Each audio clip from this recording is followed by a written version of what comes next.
the Dutch, who were by this point setting up colonies around the world. But there were also Danish and Swedish colonies, plus a short-lived Prussian attempt which lasted from 1682 to 1721. But possibly the most obscure colonial power was Courland. This was a small vassal state of the Polish-Lithuanian Commonwealth located in modern-day Latvia, but the population was a mix of local Baltic people, Polish campaigns to capture slaves, and sometimes even campaigns of conquest. They would also demand tribute from conquered people in the form of slaves, which they, in turn, sold to buy European guns, and the cycle continued. Nearby, Dahomey also had a largely slave-based economy. In the 18th century, the King of Dahomey even sent a diplomatic mission to Brazil, hoping to encourage further trade. And they were also one of the first nations to recognize Brazilian independence on that basis. But because it was forced to give male slaves to Oyo as tribute every year, they decided to create an all-female military unit, named the Dahomey Amazons. These Amazons would often go on slave raids themselves, and during some festivities, hold mock battles showing them capturing male slaves. These female soldiers actually continued to be a powerful force in West Africa until the 19th century, and were present in the war against the French. Further east, some Aro people moved towards the coast, and set up their own confederacy in order to take advantage of the slave trade. While down south in Angola, there were the Imbangala, who would later form the Kasanji Kingdom, but they were initially marauders and mercenaries. They would attack settlements, capture slaves, and, according to some accounts, fill their ranks with captured kids. Plus, there are reports of them cannibalizing their victims, and forcing their new recruits to eat human meat. They therefore provided a far better slave trading partner for the Portuguese, rather than the nearby Kingdom of Congo. This is because the Congolese would often try to limit the number of slaves that the Portuguese exported, sometimes try to cut off trade altogether, and they even gave refuge to runaway slaves. So some nations were keen traders while others were not. Plus, like with the Islamic trade in East Africa, the transatlantic slave trade made some people incredibly rich, and allowed some kingdoms to flourish. But it mainly created a state of lawlessness, as warfare was near constant. Agriculture suffered as fields were left destroyed, and many young people of working or fighting age were taken from their homes to be sent to nearby kingdoms, or over to the Middle East or the Americas. There was, however, one other major hub for slaves that I've not mentioned, and that's Madagascar, where over 5% of slaves in the Americas came from. But on Madagascar, the population there was completely different to the rest of Africa. Obviously, they were divided by the sea, but the original settlers didn't come from Africa at all. They came from Southeast Asia and were ethnically Austronesian. This means they had more in common with the Maori of New Zealand or the Hawaiians, rather than the Kenyans and the Nigerians. They first came from across the Indian Ocean around 500 AD, but soon afterwards, Muslim traders also began arriving, bringing their religion with them. Then, allegedly, more Austronesians crossed the Indian Ocean a couple centuries later, followed in the 9th century by the Bantus who came from mainland Africa. The English, French, and Portuguese all tried to set up colonies on the island, but disease and pretty fierce locals meant they didn't survive longer than a couple of decades. But the French were able to establish bases on nearby islands like Réunion and Mauritius in the middle of the 1600s. As for the locals, they set up the Merina Kingdom. This kingdom would expand to take over most of the island, until the 19th century, when they were conquered by the French. But due to the numerous races that lived on the island, they would organize their society into a caste system of sorts. At the top were the Merina people, the Highlanders. They were known as the Andriana, and as you'd expect, they filled the positions of power, and were seen as more Austronesian in appearance. Below them were other people who spoke the local language of Malagasy, but were absorbed into the kingdom later on. These were called the Hova, and were the free commoners, while below them were the Andivo, slaves which were brought into the country in large numbers to work on the plantations.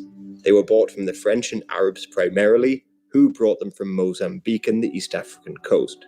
So, similar to the United States, it was quite a racially based form of slavery, and according to a recent UN report, there was still a large amount of discrimination against the slave caste. Meanwhile, there were allegedly stranger colonies set up on Madagascar by pirates. Although piracy is far more famous over in the Caribbean, many pirates in the 17th century began to terrorize the Indian Ocean.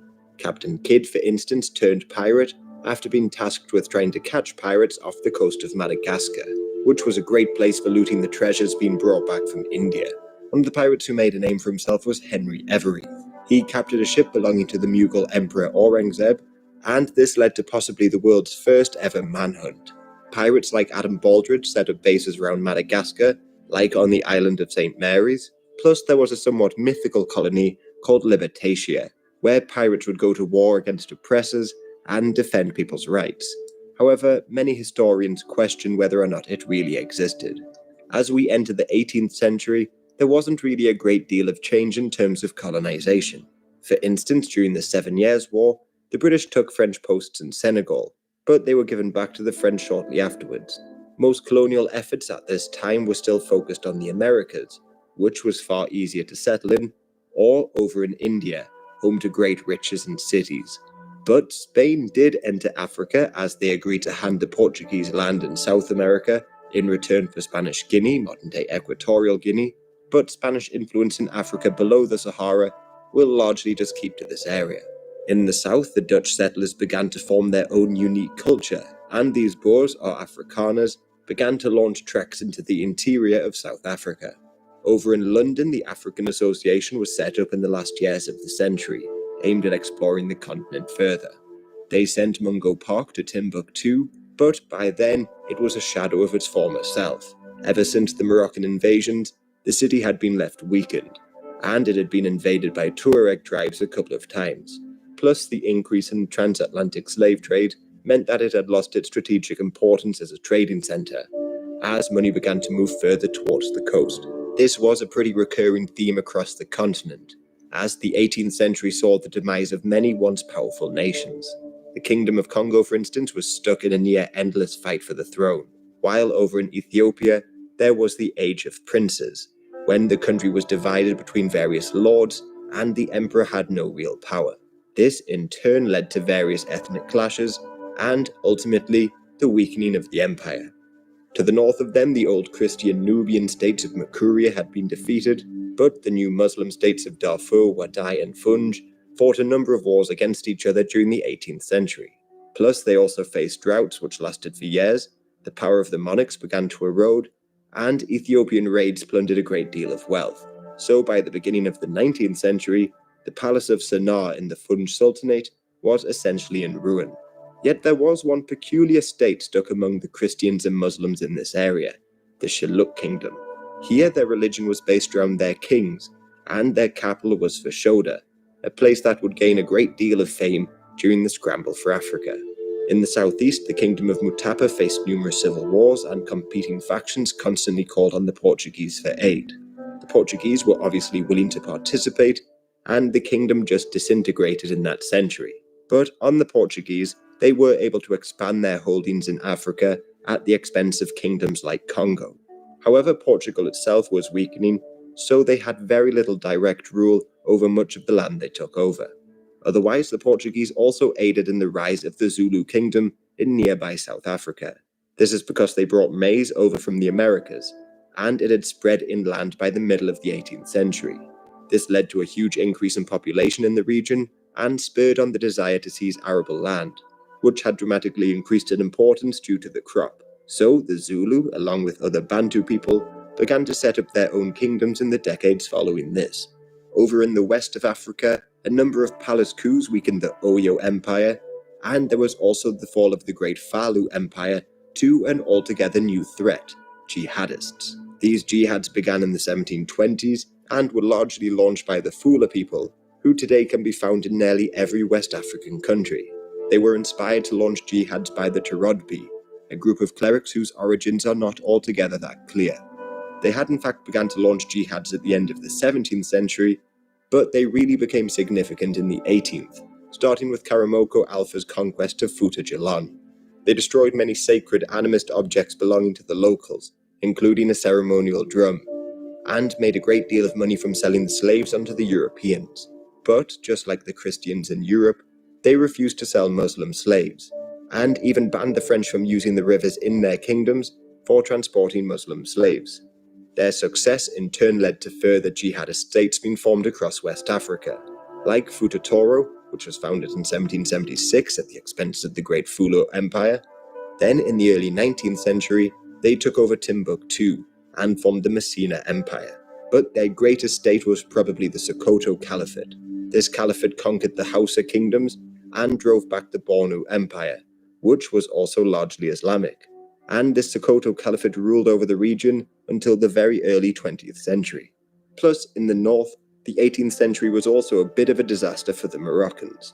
Meanwhile, up in the north, the Moroccans, the people that once tried to create a huge West African empire, were also on the decline. Under Ismail ibn Sharif, the country's various tribes and ethnicities were. He even managed to retake many Spanish towns in the region, and Asila. Then, to further weaken the Europeans, he sponsored attacks against them, but the various divisions were never fully bridged. This is evidenced by the creation of the Black Guard, a personal guard made up entirely of sub-Saharan African slaves. They were seen as more loyal than any of the various people in Morocco, and tasked with collecting taxes, crushing rebellions, and the likes. But when Ismail died in 1727, the country began to unravel and descend into anarchy for the following decades. Their neighbours to the east, the Ottomans, were also on the decline in the 18th century. Although their decline in Europe is more well known, they had been losing control of North Africa ever since the beginning of the 1700s.